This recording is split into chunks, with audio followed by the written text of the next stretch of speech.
First of all, I want to thank the scientific committee for accepting this work as an oral communication. I would also like to say I have no conflict of interest to declare. At INSTITUT MARQUÈS, we are conducting studies that reevaluate the classic criteria for embryo selection, and we have a new point of view about the selection of multinucleated embryos. When we run into an embryo with multinucleation and reverse cleavage, we tend to think it won't go very far. Well, the baby that you have seen in this video was an embryo that could have been discarded in many clinics, but we decided to give it an opportunity.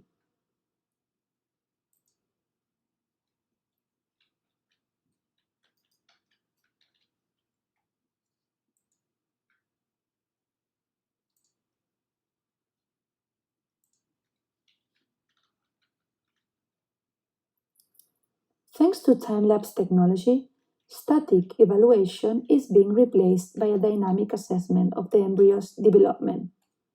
This has allowed us to track and observe in a more accurate manner some of the morphokinetic events that take place in embryonic development and have classically been classified as negative.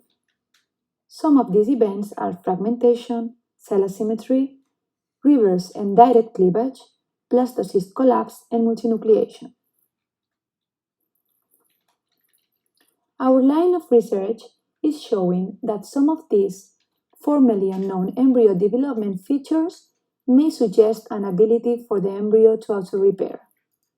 We have already presented various studies showing that reverse cleavage and direct cleavage could be self-correcting phenomena. With this study, I want to show you how multinucleated embryos, despite not following the normal evolution guidelines, can end up becoming a healthy baby. Multinucleation on days 2 and 3 of embryo development means a poor prognosis for blastocyst formation.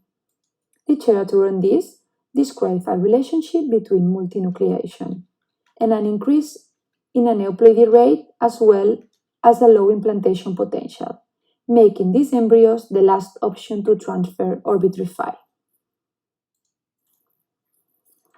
However, the effects of multinucleation are unclear.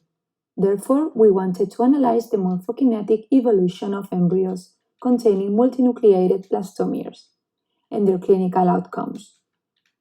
And we come to the conclusion that from the beginning of life, many embryos are able to remove their weak spots and manage to continue according to the proper criteria. This is a retrospective study including 20,776 embryos. The embryo sample was split into two main groups, a control group without multinucleation and multinucleation group with embryos showing at least one multinucleated blastomere on day 2, day 3, or both. And we considered multinucleation to be more than 2 nuclei. Embryos transferred from the multinucleation group were subdivided according to the multinucleated cell location after blastulation, using time-lapse technology to follow up the location of the multinucleated cells and excluding those embryos that couldn't be tracked. Thus, we obtained 3 groups. Multinucleation 1, with no cells excluded, multinucleation 2, mononucleated cells excluded, and multinucleation 3, multinucleated cells excluded.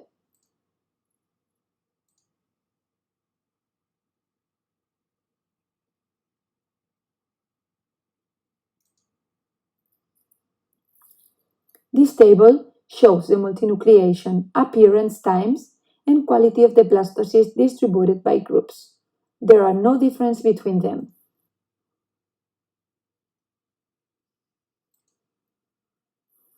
According to our data, blastocysts that were able to exclude multinucleated cells achieved higher clinical outcomes regarding those that included the multinucleated cells. Moreover, we found that the embryos excluding multinucleated cells reached clinical outcomes equivalent to those of the control group. Although live birth rates for multinucleated 3 was significantly higher than the control group, we attributed that observation to the huge sample size differences between groups. And our study leads us to suggest that multinucleated embryos could be classified according to their ability to locate multinucleated cells. This kinetic event could be part of a self-correction mechanism, and if these embryos manage to reach blastocyst stage, they seem to have the same reproductive potential as blastocysts without multinucleation.